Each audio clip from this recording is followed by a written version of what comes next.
कथा आप सुनाएं जिससे लोक में यश बना रहे और लोक में कल्याण होता रहे मेरा, और मेरे से जितने भी लोग जुड़े हैं उन सब का कल्याण होता रहे।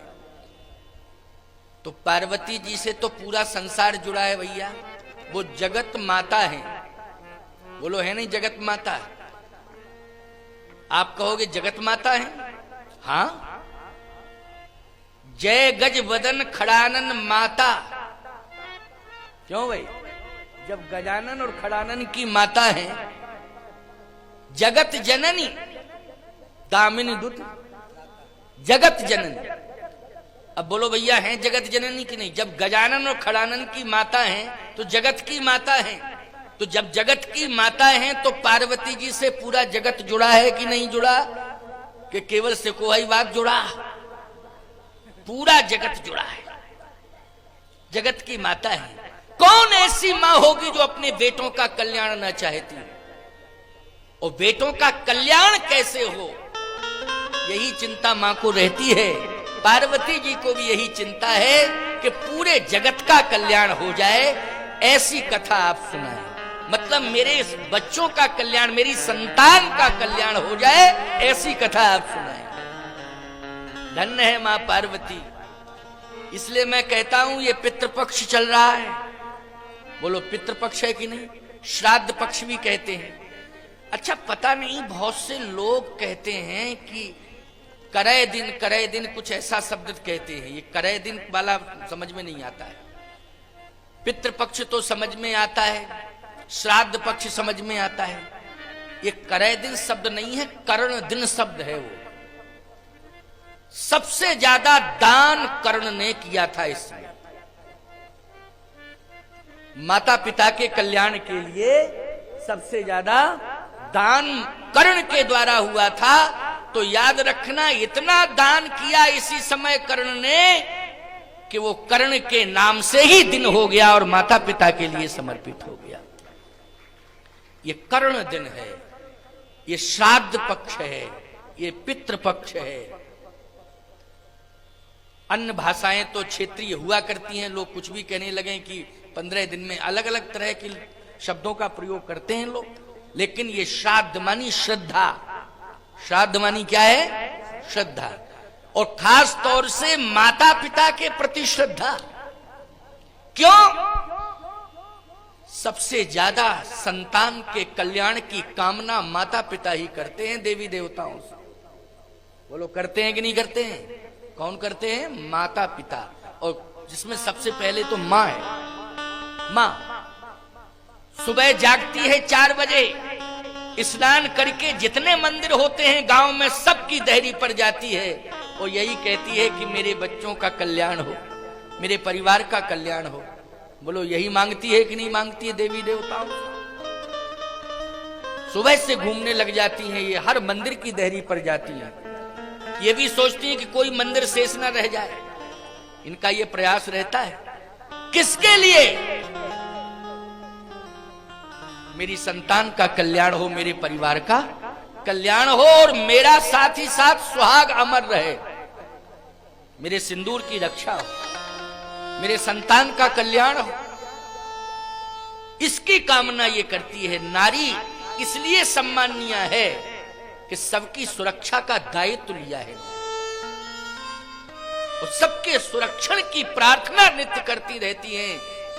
इसलिए परिवार में पहला सम्मान मां को दिया जाता है। बोलो भैया, परिवार में पहला सम्मान किसे दिया जाता है? मां को दिया जाता है। मां साधारण नहीं होती। आज मां प्रार्थना कर रही है, हमारे तुम्हारे लिए प्रार्थना कर रही है मां, क्योंकि पहले दिन की कथा है।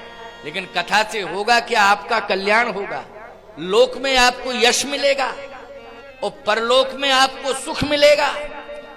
इसके लिए कथा होती है और कथा सुननी चाहिए, और कथा सुनने से ही हमारा लोक में यश बनेगा। नहीं तो आज संसार में स्थिति बड़ी विडंबनास्पद है। विडंबनास्पद क्या है? अपयश ही अपयश मिल रहा है। मिल रहा है कि नहीं? शिकायतें मिलती हैं, बच्चे माँ बाप की सेवा नहीं कर रहे, अपयश मिला। है ना। बहू समय से भोजन नहीं बना के दे रही, अपयश मिल रहा। व्यापारी को बोले सही रेट से माल नहीं देता है, उसमें गड़बड़ी कर देता है, भाव गलत सलत लोगों को लगा देता है, अपयश मिल रहा है। मिल रहा है कि नहीं? किसान को भी अपयश मिलता है साहब, केवल व्यापारी को ही नहीं।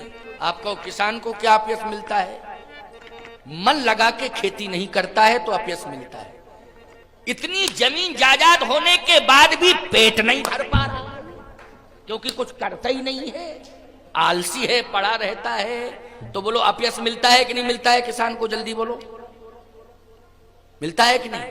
व्यापारी दुकानदार को ठगता है तो अपयश मिलता है कि नहीं मिलता है? उसकी दुकान ठीक नहीं है, वो ठगता ज्यादा है, क्या मिला? अपयश। मन लगा के किसान ने खेत खलिहान को नहीं संभाला, क्या मिला? अपयश। घर में मेहमान आए, यदि सम्मान ठीक से नहीं मिला मेहमानों को तो दोबारा नहीं, भैया उसके घर में हम नहीं जाएंगे, वो स्वागत वागत कुछ नहीं करता है, अपयश मिला कि नहीं मिला? सावधान। हमने राज्य सरकार का प्रतिनिधित्व स्वीकार किया, केंद्र सरकार का प्रतिनिधित्व स्वीकार किया, हमको लोगों ने नेता माना, लेकिन हमने सही नेतृत्व अगर नहीं दिया तो मतदाताओं की दृष्टि में अपयश मिला कि नहीं मिला? अब इसको दोबारा वोट नहीं देंगे, बिल्कुल बेकार है, किसी काम का नहीं है। बोलो अपयश मिला कि नहीं मिला? अपयश मिल रहा। अपयश यदि मिल रहा है समाज में तो ये समझ लेना कि परलोक आपका बिगड़ रहा है, क्योंकि लोक बिगड़ रहा है तो परलोक भी आपका बिगड़ रहा है। लेकिन सत्य कहता हूं, किसान के अंदर मेहनत करने की परंपरा कहां से सीखने को मिलती है? कृषि निरावह चतुर किसाना, जिम बुध तजह मोह मद माना। रामायण अगर सुनोगे तो निश्चित रूप से ये गोस्वामी तुलसीदास जी महाराज का डिमडिम नाद है कि कृषि निरावह चतुर किसाना। किसान को चतुर होना चाहिए, आलसी नहीं होना चाहिए। किसान को श्रमजीवी के साथ बुद्धिजीवी होना चाहिए, प्रमादी नहीं होना चाहिए। ये सत्संग में आज भी आप सुनने को मिल रहा, किसान भी बैठे हैं यहाँ, क्योंकि बिना किसान के तो कोई सभा सफल होती नहीं है। तो सही बताओ, ये शिक्षा आपको मानस के मंच से, राम कथा मंच से सुनने को मिल रही है कि नहीं? व्यापारियों के लिए भी चेतावनी दी जा रही है कि ग्राहकों के साथ ईमानदारी का व्यवहार बरतो। नेताओं को भी चेतावनी दी जा रही है कि जनता के साथ सुंदर बर्ताव और व्यवहार बरतो। अब कौन रह गया है अछूता? बोलो भाई। बहुओं को भी शिक्षा दी जा रही है कि घर को मेहनत से संभालो, मन से सेवा करो, मन से संभालो। बहुओं को भी शिक्षा मिल रही है। आज मातृशक्ति की कितनी बड़ी महिमा है। पार्वती जी के इस अनुरोध से माताओं को भी प्रेरणा मिल रही है कि नहीं?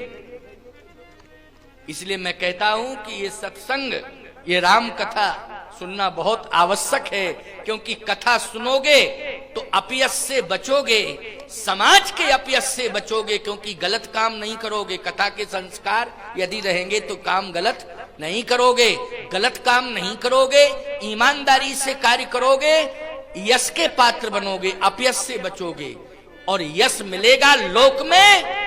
तो तुलसीदास जी कहते हैं, जमानत देके कह रहा हूं चैलेंज के साथ कि परलोक में अवश्य ही सुख मिलेगा, इसमें संदेह नहीं। ये जमानत दे रहे हैं तुलसीदास जी, चैलेंज के साथ कह रहे हैं।